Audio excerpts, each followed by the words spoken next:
Dear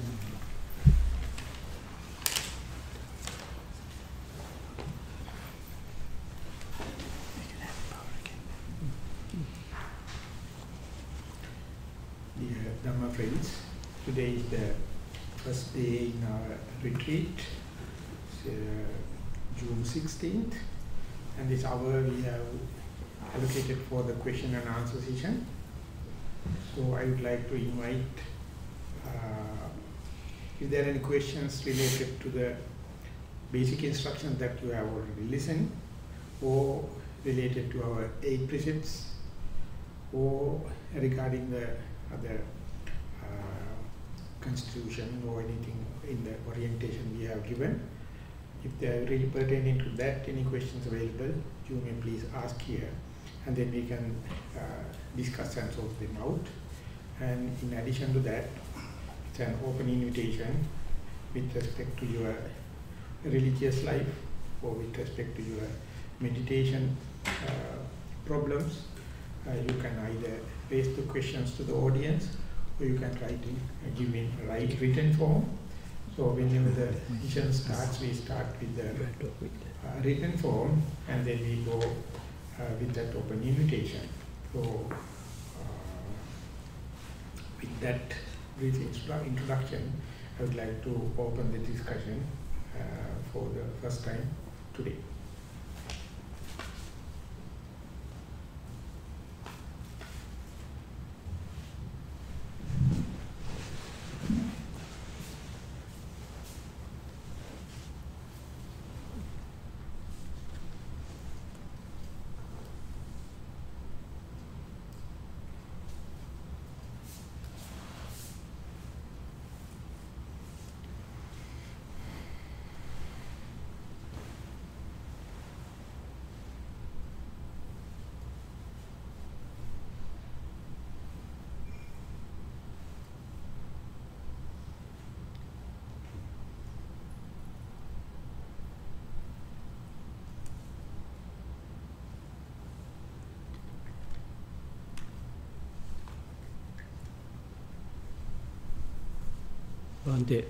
Since nobody is asking, I will open the question.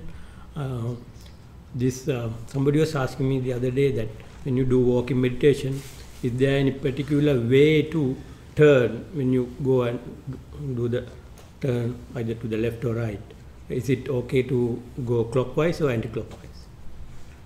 There is no standard as such. Usually in the Asiatic countries, we call turning to the clockwise is more auspicious than the other way around.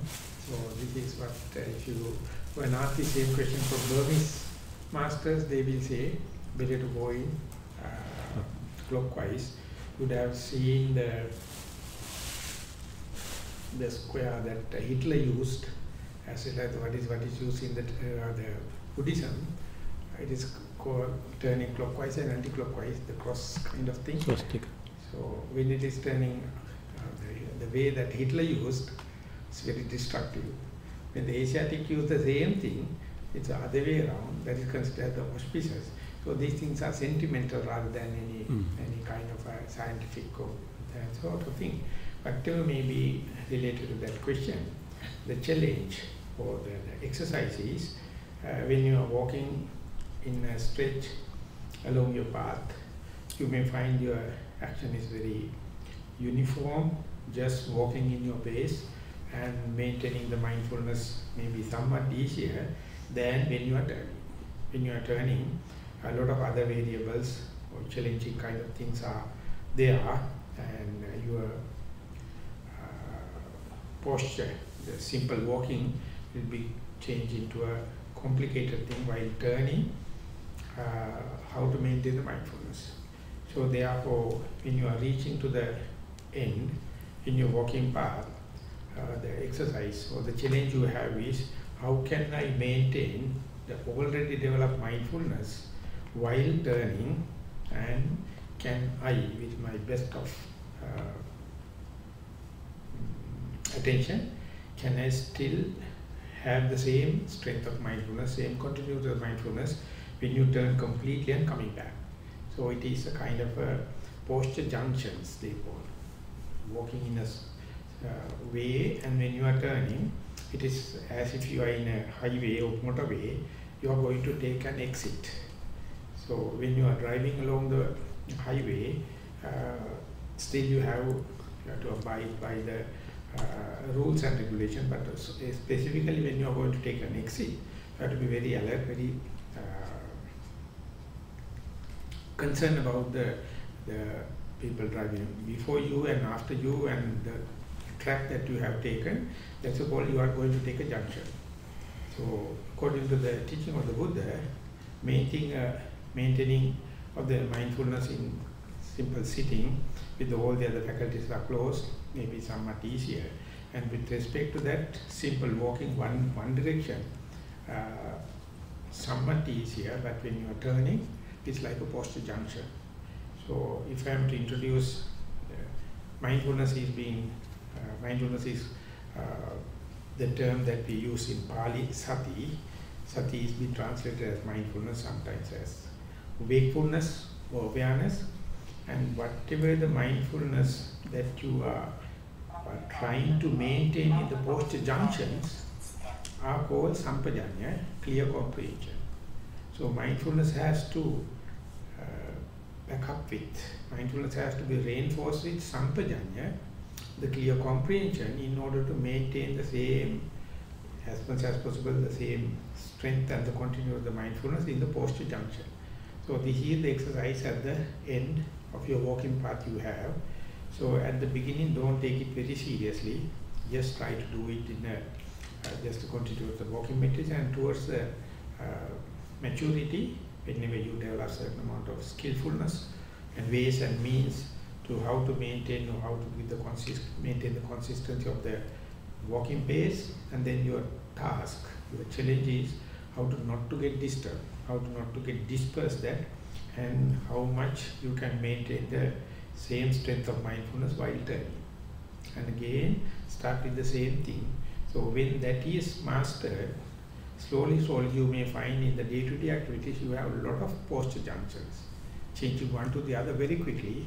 So this is the place where you develop the diversification of the mindfulness, or harnessing the mindfulness together with the clear comprehension or sampajanya, and slowly you increase the challenge, increase the diversification of the mindfulness, and then you may find it easier to apply that kind of experience when you are doing in the other day-to-day activities, and that is exactly the thing ultimately you are going to master or going to improve towards the multitasking. It's a lot of activity, so therefore this turning point is a turning point to your mindfulness, from mindfulness to the clear comprehension, sati to sampajanya.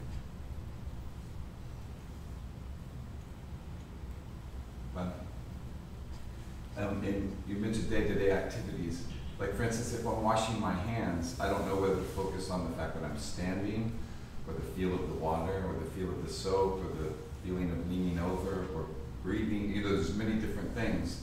Should I focus on one particular aspect of that activity, or try and incorporate mindfulness into all of it? The theoretical answer is, when you are doing a task, whatever the task you perform according to your intention is the priority.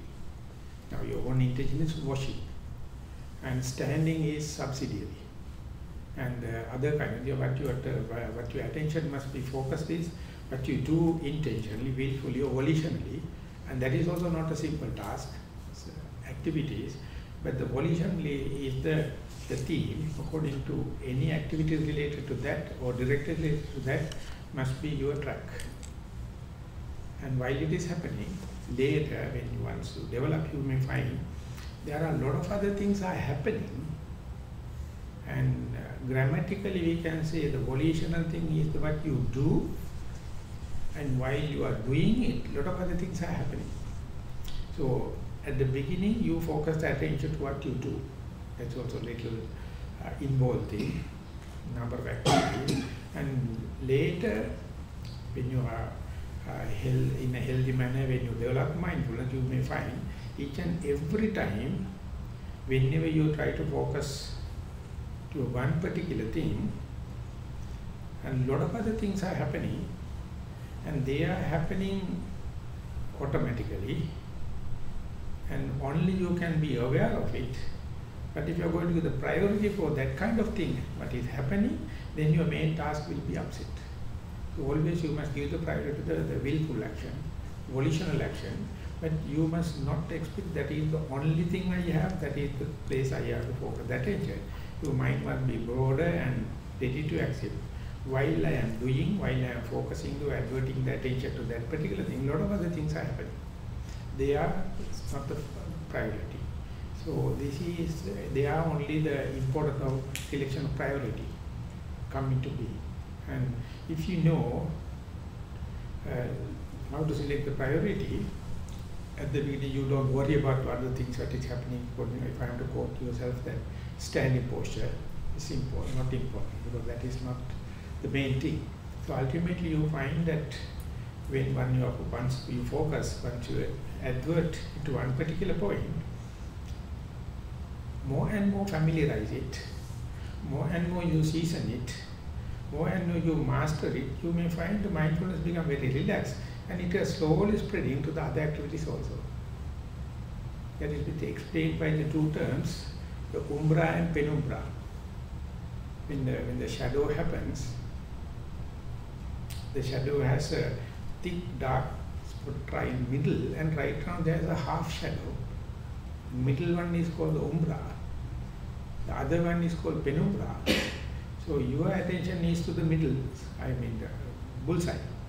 When it's there, you can see more and more you familiarize, more and more master. The mindfulness has its own spreading capacity. That is a gift. That's an endowment. But you always must have your attention, your adverting of the mind to the intentional activity or volitional activities, and that will later you may understand that's exactly meaning or most important thing in the administration. If the administrator, if the leader knows what is the priority, and if he or she keep the attention to the priority, other thing will come in accordance.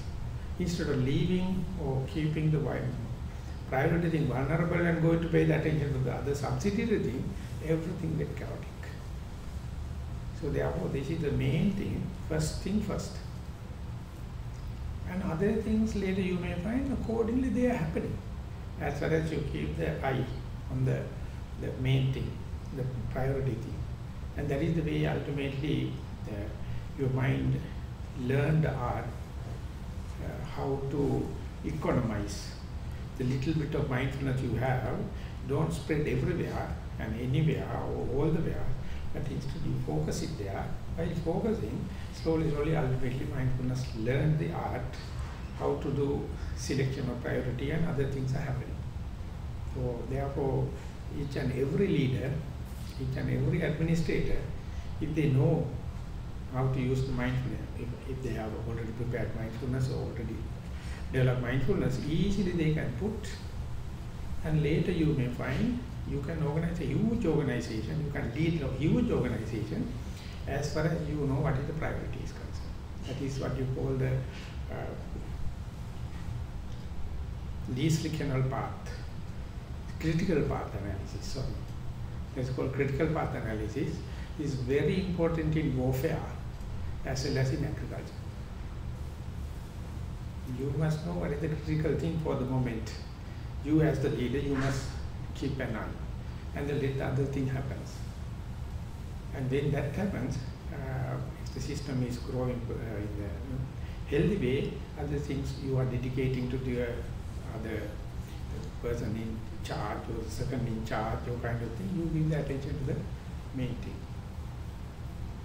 Can I clarify one similar incident? Like for example, in the dining hall, suppose if I'm coming straight to prepare the food or to get the food, and somehow if I hear lots of noise, some people talking, so my main task is to get the food, because that is my primary goal, rather than paying attention to, oh, lots of noise, why people are talking, isn't it? Because that is not my main goal, and I should be just focused on the task that I wanted to do. And meanwhile, you can write a piece of paper, complain, put it organized. But I thought you said mind your own business. No, I mean, you know, in that kind of way, if you can perform your task, I mean, you can go and have your meal and finish it. And meanwhile, that is not the best you expect. And you got kind of a understanding, this must be more refined, this can be more refined. So you are giving your feedback to the organizer. It's not always destructive criticism. You just give a feed, just give the information. It is not your must. It's a kind of complimentary thing you can do. And later that you must not go and talk, not to talk and all the kind of, that is you are disturbing the administrative line. And other thing is not to just neglect about. But you must give a kind of a feedback, kind of telling, I observed this kind of thing, I thought of writing to you, and this is what my observation. But actually, I thought it would be a good chance to do some exercise too and see how much my aggravation is high up on the roof, isn't it? Yeah, if that is the case, there is no question. I mean, your mind is ready to accept it and you can cope up with. Meanwhile, you can keep the priority intact. But if the mind is disturbed as a yogi, it's a not a duty, not a must, but you can give a feedback to the organization. This is not what I expected. I am disturbed or my mindfulness is upset. So therefore, I expect you to pay attention to this part, kind of thing. If you can master it, if the situation is under control, no problem. But if it is not so, I think as a community responsibility, just to give a feedback, just to give your impression. It is not always destructive. So actually, it has to be very careful the point of giving somebody a feedback, because it could be that you're doing from the feeling of it's really annoying. Let me give a suggestion, right? Because at that time it could be on the other side that I'm doing with loving kindness. There are two criticisms: constructive criticisms and destructive criticisms. Destructive is double negative; constructive criticism is double positive. So if you are not doing it, you miss the chance. But I am telling you, no, it's not a must. You are not under the obligation. But giving is kind of a positive forward push to the communal activity. The least frictional path, find a harmony in between, because you are not in a rush. You are not pressing the person, you must do it within that day and all the kind of nothing, no time frame. You just give feedback. You just give a response. Is ego involved in that? If it is ego involved, that you have destructive. You say, I disturb, you are the organizer, you did not maintain that situation, therefore if you are not going to do by tomorrow, I am going to leave. That understood. This is not this. You say, I go there, this thing happened. I thought of writing a note for your kind consideration. But you also can turn the situation to be like hearing, isn't it? If that is the case, no problem. Problem comes, that is the answer. You can't be two people. Either you must be disturbed or undisturbed. Undisturbed means you are noting it and take it as a meditation experience, so there's no problem, it's a double positive. But if you are a person disturbed, this is the way to sort it out, rectify it. What I was thinking was, is it okay if I only focus on hearing, mind my own business? I didn't do anything bad. Then you are a good girl.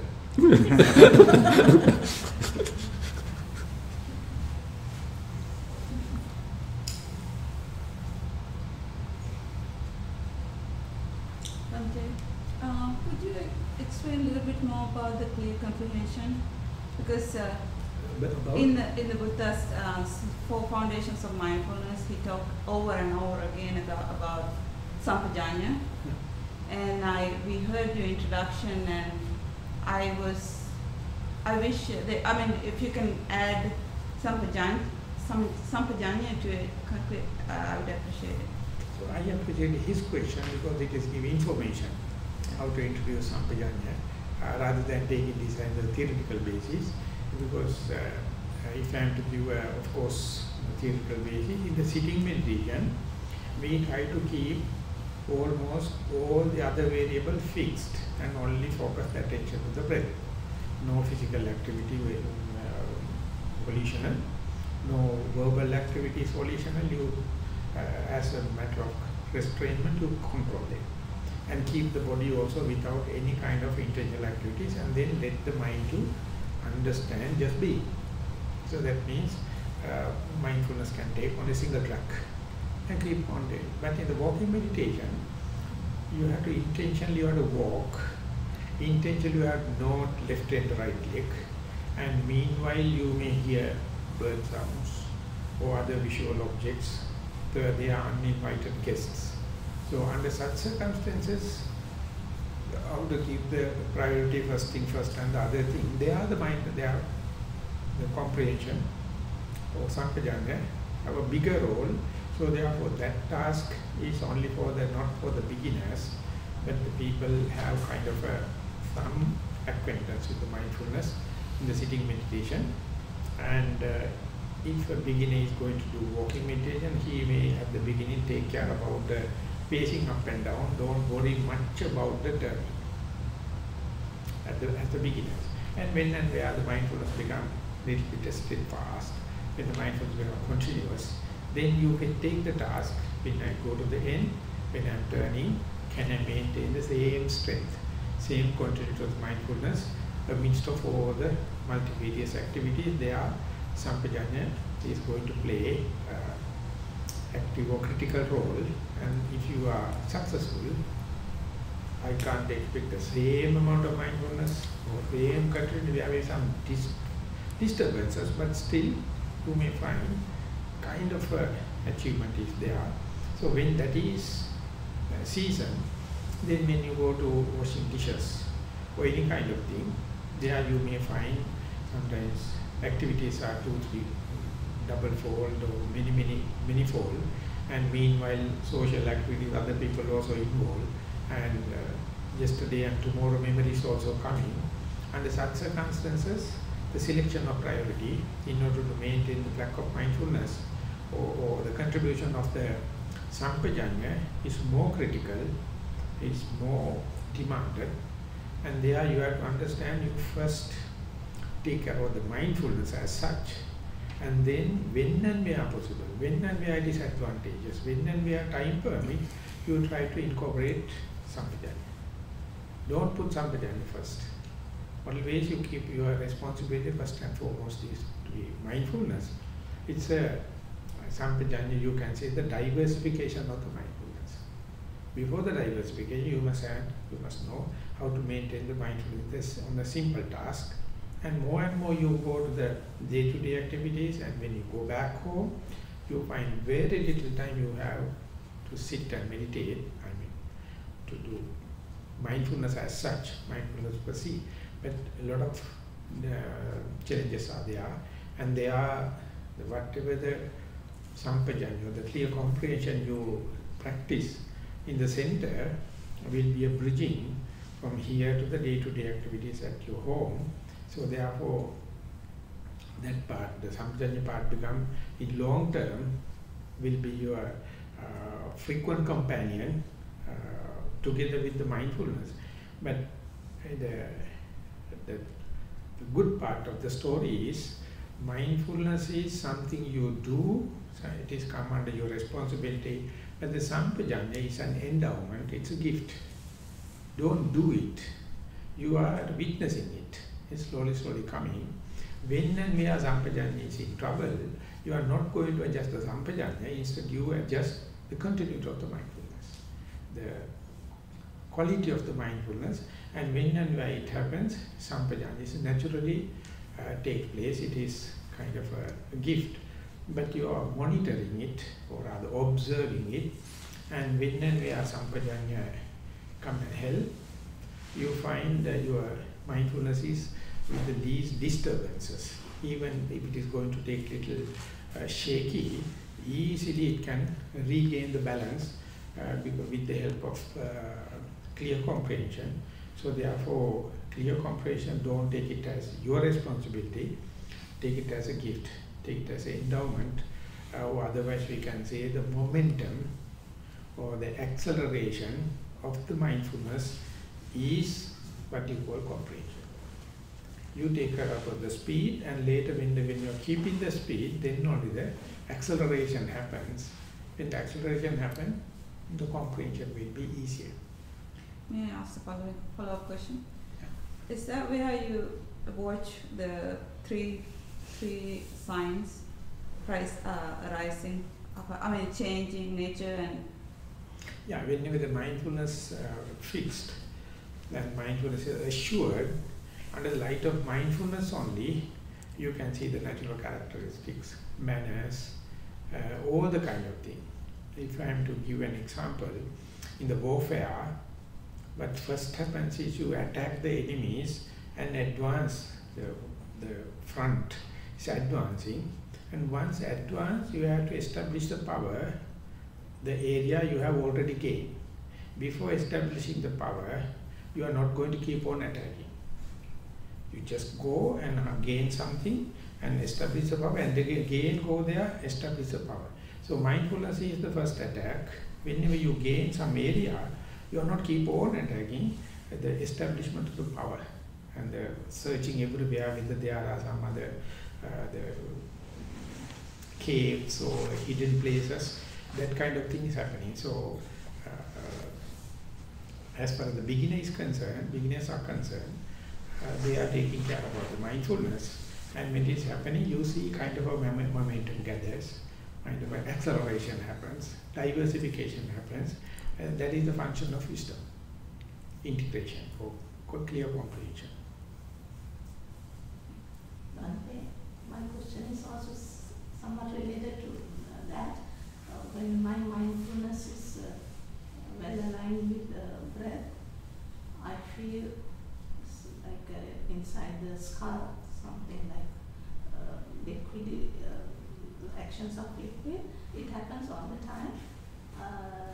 Should I ignore that or consider it as some kind of indication to 4 elements or some improvement?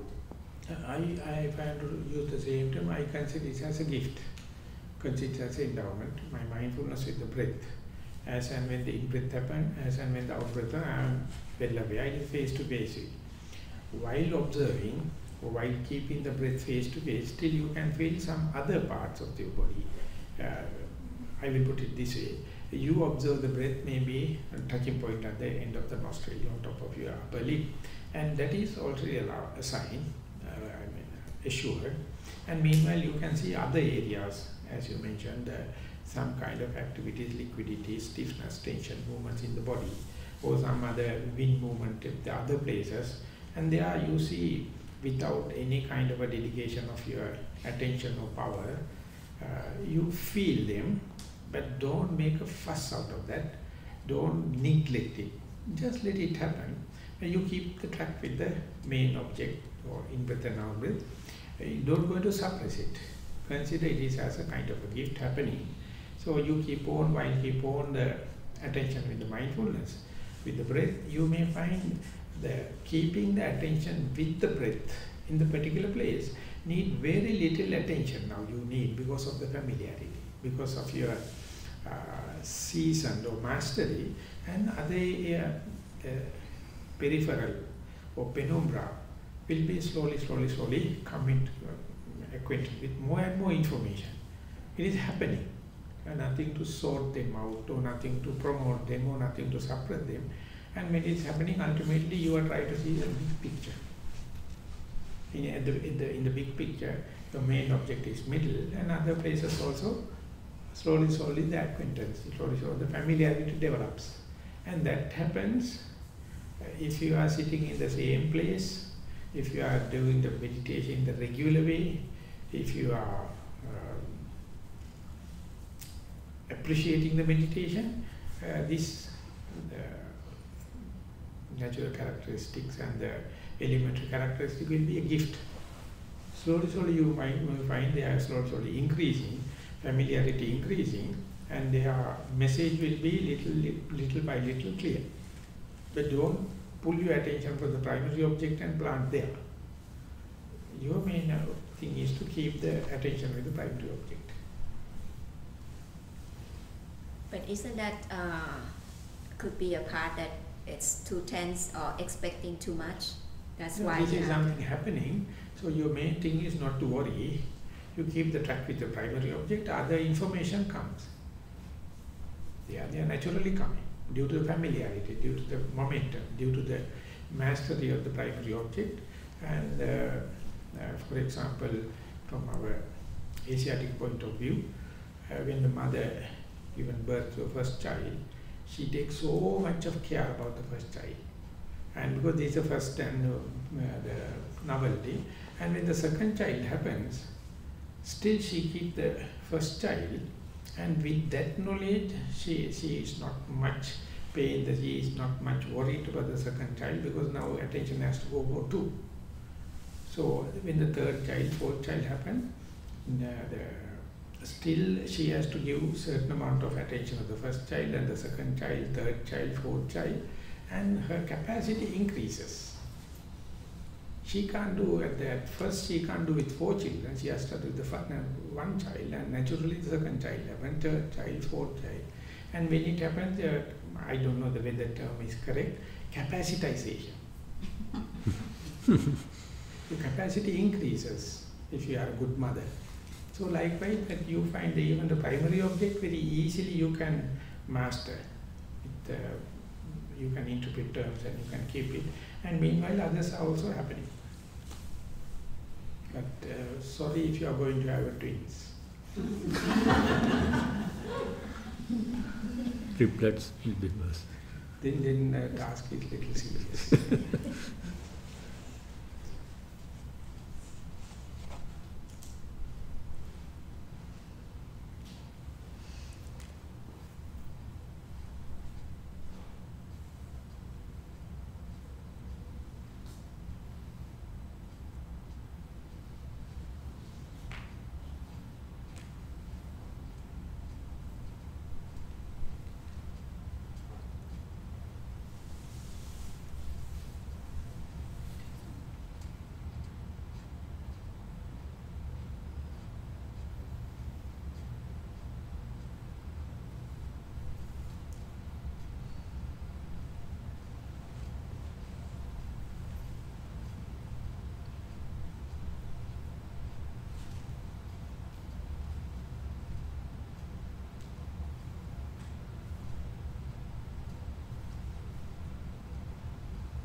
So we may take time to introduce the timetable.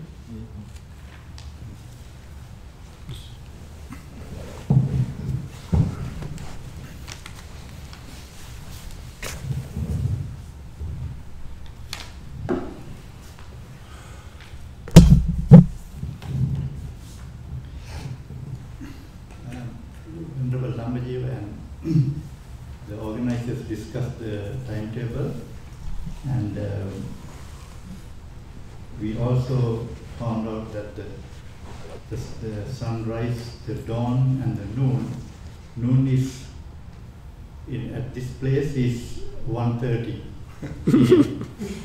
So because of that, Venerable Dhammajiva decided to make a slight change to the timetable, and I'm just going through this one and the changes, and it's going to be effective tomorrow morning. And we will get printouts and post it at various places. So 4 to 5 a.m. is walking meditation, but there aren't that many places where there's a lot of light for walking meditation. So I think we may have to come near to the buildings and so on. And so it's sometimes if it is raining and so on, it's difficult. But you have to do your best. But if you cannot do it, then you can come for the sitting meditation at 5 to 6:30. 6:30 to 8:30 is breakfast dana, followed by personal matters and cleaning. And 8:30 to 9:30 is, instead of walking meditation, it's going to be sitting meditation. This was done to balance the sitting and walking meditation, more or less equal times. The morning second session, 9:30 to 10:30 will be walking meditation, because we want to have alternative sitting and walking. And 10:30 to 11:30 is going to be sitting meditation, and 11:30 to 1:30 is going to be lunch dana, rest and walking meditation. The people who are not doing any work during that period, they can do walking meditation, and that goes until 1:30 p.m. Then 1:30 p.m. to 2:30 p.m. is going to be question and answers. Well, tomorrow is going to be a group interviews, and the rest of the timetable would be the same. So that is the change we have. This was done to accommodate the 1:30 p.m. noon, as well as to balance the sitting and walking meditation. So we will post this one sometime this afternoon. So lunch is at 11:30 again? Is it? Yeah. That's what? Yeah, lunch is going to be at 11:30. You know what it is? And then it's going to go until 1:30. Lunch and the rest and the walking meditation. What was it? It's the same I thought it was at 11:30 before. It was 11:15 before. It was 11:15. It's a slight change. But 8:30 to 9:30, the walking meditation is now sitting meditation. So after breakfast, it's going to be a sitting meditation of 1 hour. Instead of 45 minutes, it's going to be 1 hour. 11:30 we have a Buddha Puja too. For 11:30, we are going to have a Buddha Puja because of lot of requests from many people. So what we would like to do is to at 11:30, we quickly make the Buddha Puja, and then we can bring the Buddha Puja to Buddha statue, and then Venerable Dhammajiva will come and do the Buddha Puja very quickly, and then he's going to have his dana, and then we can have our meals. Any questions? What is Buddha Puja? Oh, Buddha Puja is offering the food to Buddha. Puja is offering. So normally, well, last year we did Buddha Puja practically every day, but when I went to Nissarana, they did not have Buddha Puja. They do it separately. I think most of the retreats we don't have Buddha The Puja. Puja is happening in the monastery, Yeah. but they take to there's a shrine to there. Yeah. It is not related to the yogis. Yeah, it's not related to the meditation retreat, basically. So anyway, because of the request by a lot of people, we decided to have the Buddha Puja. So those who wish can come, others can take their own time. So it is optional. Yeah. It's optional. And group interviews mean the whole group project. Exactly the same. Same like a discussion. Do we have time for questions? I have another question for Bhante. So now you have still in the time. You can. Okay. Yeah, we are still in the time, so you Okay. can ask.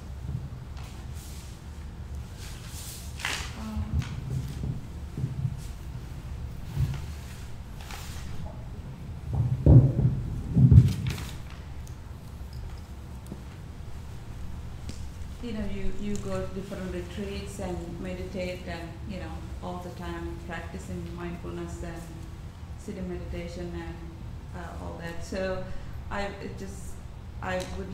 was thinking, if you can share with us some of the I don't know, it's up to you, but some of the things that you are seeing newly, like, some insights that you see or some things that you, is beginning to see, that if you like to share with us, if we are ready, I was just wondering, because as a meditator, you probably continuously see things differently than us. Of course, that even you are not a meditator, each one is different. But I hope this is asking my personal this thing. But when I give attention to my early Dhamma talks and the relation with yogis, I find that more and more you associate with the serious yogis, I think it is wrong to say introduce mindfulness. Each and everyone is mindful, they don't know. Therefore, there is nothing called introducing mindfulness. Only the thing is, give the priority for mindfulness. So, I met some of the suttas or discourses delivered by the Buddha. He says that Satadipataya Sabbhe Dhamma. Mindfulness is always leading in each and every action you do as human. Only thing is you don't know. You think the things are happening due to out of your faith, out of your energy, or due to your concentration, or due to your wisdom. But whether you like it or not, each and every action happens under the light of mindfulness, but you are not appreciating it, you are not going to give the priority for that, therefore you are not endowed with, you are not going to get the full benefits. It is very nicely presented by Venerable Jnanaponika in his Power of Mindfulness. He indicates more and more you practice, you are not giving any kind of a special effort or a special kind of a thing to introduce mindfulness. You understand, give the mindfulness the priority. Keep the mindfulness is forefront. It will take all the tasks but you. So therefore, more and more you practice, mindfulness become inbuilt. Only the thing is that you have to give the priority. Don't worry about the other things. As far as the mindfulness is going to take the arrowhead formation like cutting edge, the faith will come in proper terms, energy will come naturally, concentration and wisdom will be naturally coming. But if you are going to give the priority to the concentration, then you are in a problem. If you are going to give the priority to the wisdom, again you are in a trouble. If you are going to give the priority to the faith, again you are in trouble. If you are going to give the priority to the vidya or energy, you are in trouble. So the faith and wisdom has to be balanced. Energy and the concentration has to be balanced, but the mindfulness, no any balance. It is in the middle, so more and more you practice, you find mindfulness become more effortless. Only thing is you have to appreciate it. Everything you do with the appreciation of mindfulness, so ultimately you feel like you are born in light. Our negative thinking, our destructive thinking, our inferiority thinking, our self-criticism is the one going to mess up everything. So that Buddha mentioned, the mind is naturally blissful, glistering and bright. But you can't see it, you see only your mistakes. Exactly the same thing mentioned by Karl Marx. He told man is naturally good, but is corrupted due to the class differences. And each and every philosopher mentioned our intrinsic nature is simply good, but we can't see the goodness. We see only mistakes. We only see mistakes. So much so, we are not endowed with. We are infiltrated or infested with these germs. So therefore, appreciate yourself, full out of your loving kindness, full out of your mindfulness, and see everything is there. In the present moment, you are contented. Every present moment, in the present moment, your solitude, your isolation is then and there. The happiness is there. So you are worrying about, I can't keep the attention in the here and now, and therefore you try to make it better by future plans and think in the past and other places and other people, and then and there you are eccentric, It is no mistake of the mindfulness. So when we are very simple, down to earth, be here and now, mind your own business, be mindful, then you feel like enlightened. So I think more and more become effortlessly happening. Only thing is you have to appreciate the viewpoint, this way of thinking, looking at the problem, your correct view, your kind of reflection must be productive, must be constructive, must be positive. Then definitely you see positive people. Definitely you feel other constructive people. As far as you are self-critical, as you are irritated, so you met up going to face with so much of negative people, so much of negative effects, because your viewpoint is wrong. So at the beginning I attribute that viewpoint, keep the mindfulness as the priority in your life, any task rather than the economical and political and social gains. Then economically, political and socially also you will be well established and you will be assured. And the mindfulness will run. To give any complex situation, mindfulness never hesitate. So mindfulness is considered as a birthright. Don't try to introduce mindfulness, it's nonsense. It's already there. Just have a shake hand, ask him to take the chair and run the game. Finished. So when Jnana, or if you happen to read Power of Mindfulness, read the first 2 pages. Till that you are in trouble. Till that, as far as you keep the mindfulness in the chair, mindfulness can take any difficult task. But you hesitate to give the chair to the mindfulness, you often ask the faith to go and take the chair. Or you often ask the concentration to go and take the chair. Or the wisdom to go and tell. They are imbalanced people. They are eccentric people. Mindfulness is the only balanced person. He says, but it is not jumping. It is not asking for the post. So your radical reflection must be, keep the faith, keep the wisdom, keep the energy, keep the concentration, ask the mind, please, please, come and take the chair. And the blissful thing, he says, once the mindfulness is taken chair, he never climbs down. Never. So till that you are in trouble. Your political stability is not there, government is shaken. And if the mindfulness taken the chair, so that is what your early mistakes are the one going to pave the path. In future, you never believe any person, any formula, nothing. You just believe that what is you earn, the mindfulness, with so much of mistakes, trustable. It is full capacity there. So then the life becomes very simple, down to earth, straight. And the most important thing is, when and where you keep the priority, you keep the mindfulness in front, you can exactly see the other person who has the same perspective. Easily they get attracted. Mindfulness people, they get attracted. Very recently, there was an article, the world is full of chaotic. World wars, global warming, environmental pollution, mental pollution, and the leaders are completely misleading the nation. But mind you, there are some mindfulness people called as conscious army. They are developing in each and every society, and they are in a network. The politicians can't control them. Because they are no advertising. They are simple people, but be mindful, and their growth unhindered. So just join the conscious army. No organization, no flag, no campaign, no advertisements. Be mindful, mind your own business.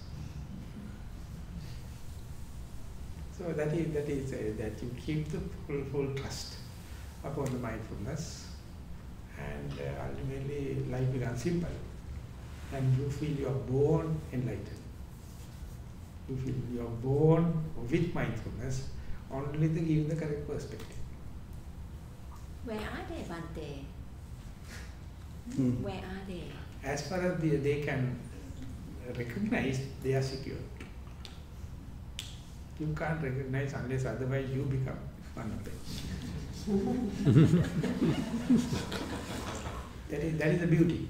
All the others are advertising. All the others are in a campaign. Mindfulness people, they hide behind because their main task is solitude.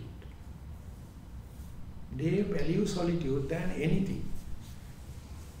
They never go for rallying and asking, please come and get the membership, nothing. So that itself is a beautiful character. That is called conscious army.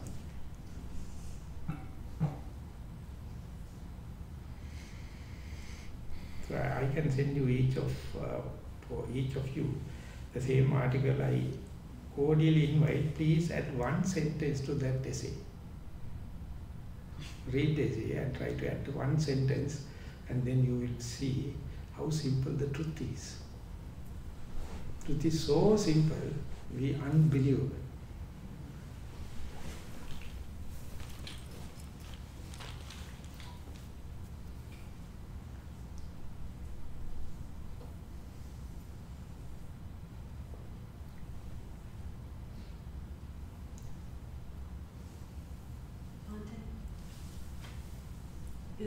Is awareness the same as mindfulness? The basic term is sati. Sati is being translated as mindfulness, as well as some people with awareness. And choiceless awareness, or mindfulness, wakefulness, that kind of renderings are there. But in order to strengthen, there's another Pali term,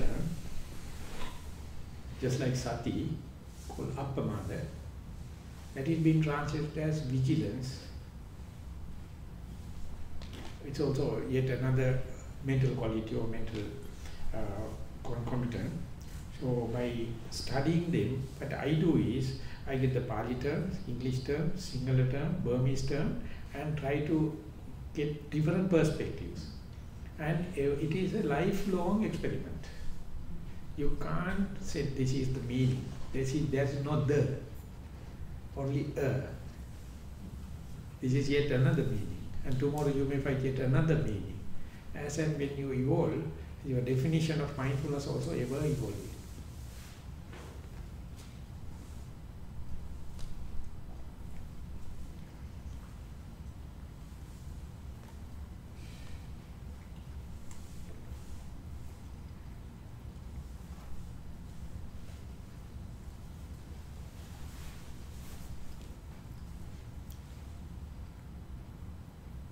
Five more minutes more.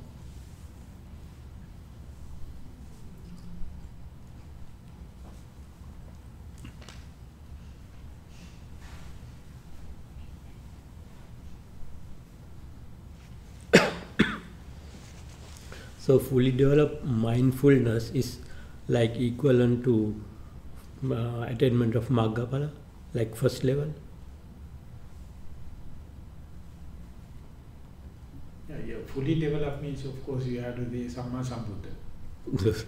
Okay. Yes, at least some level, yes. And then Pacceka Buddha, the silent Buddha, and then the Arahant, and then onward it is reducing. But the most important threshold, most important,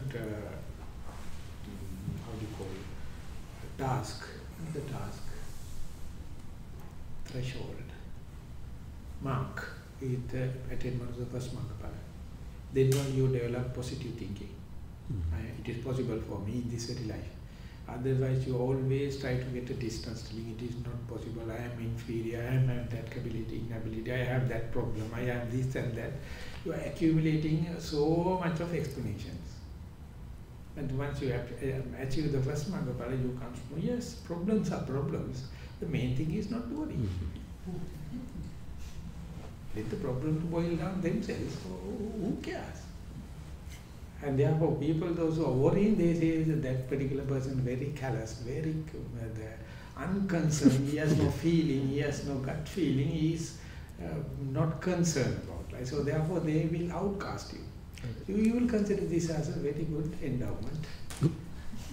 As a cloak, you put it and say, I am a neglected person, outcasted person, no one take care, and appear like sad, very happy, but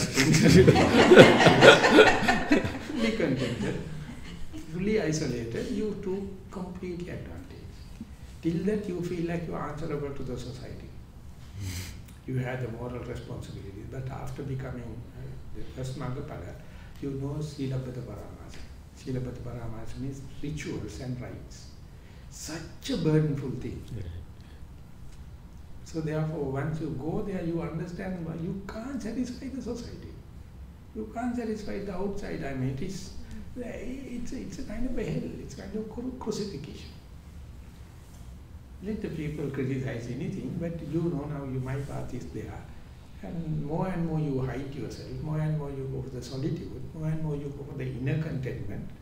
And then whatever people are telling, you are not reacting, you are not rejecting, but try your path here and there. Okay, but to be fully mindful, maximum is the Samma Sambuddha.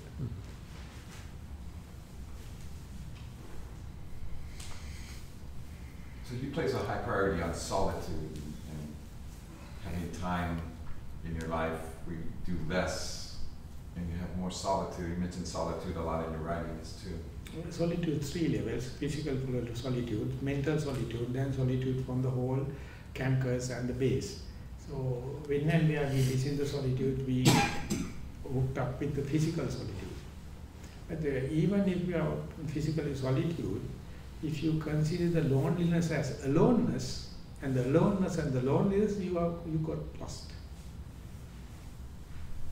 The solitude has 2 terms: loneliness, aloneness. Aloneness is a positive term. Loneliness, sickness. You have it's two meanings. And once you feel aloneness, you are alone yourself, and then you can work for the mental solitude, getting rid of nivaranas and the concentration. And that is completely you taken to the immaterial kind of pleasure.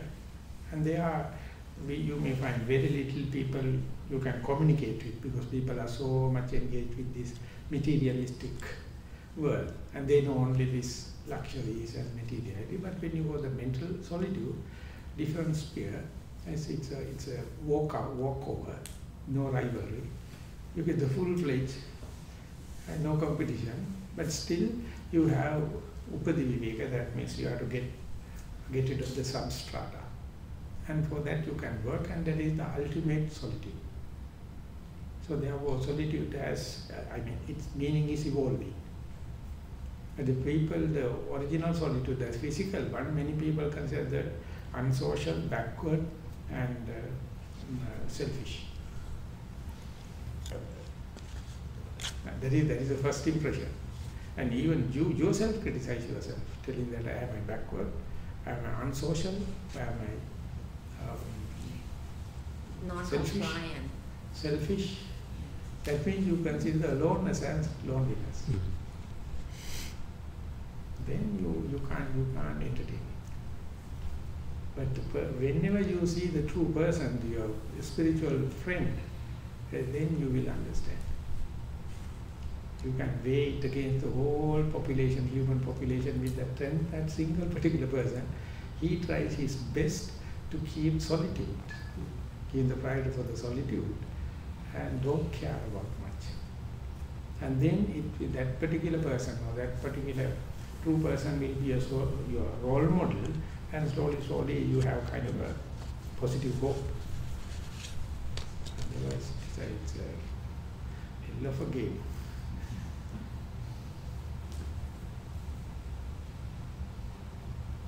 Bhante, it's really great to have you. So we heard Sunil gave us an introduction about you and all that yesterday, and we really glad you're here, and we are here healthy and ready to teach Dharma, and thank you for being here.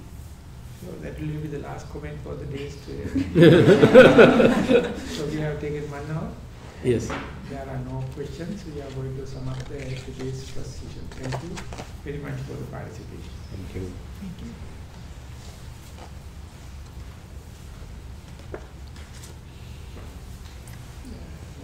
next event to the part? That's the next event.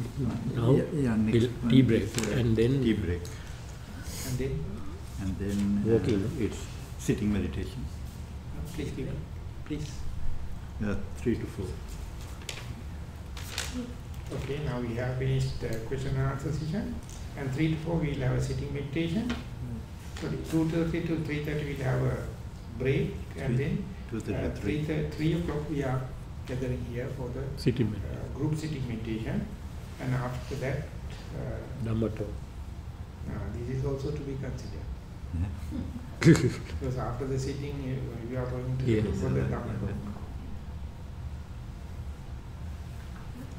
There should have a gap. Yeah. We can do a walk after that, and then Then there will come be for the talk. So now 2:30, yes, we can have until 4 o'clock walking meditation and then Dhamma talk. Yeah. Okay. Sitting meditation and again going to the Dhamma Dhamma talk talk. is then. So we have to give another consideration for. Yeah. So 3 to 4 is There walking. must be a walking meditation. Agree?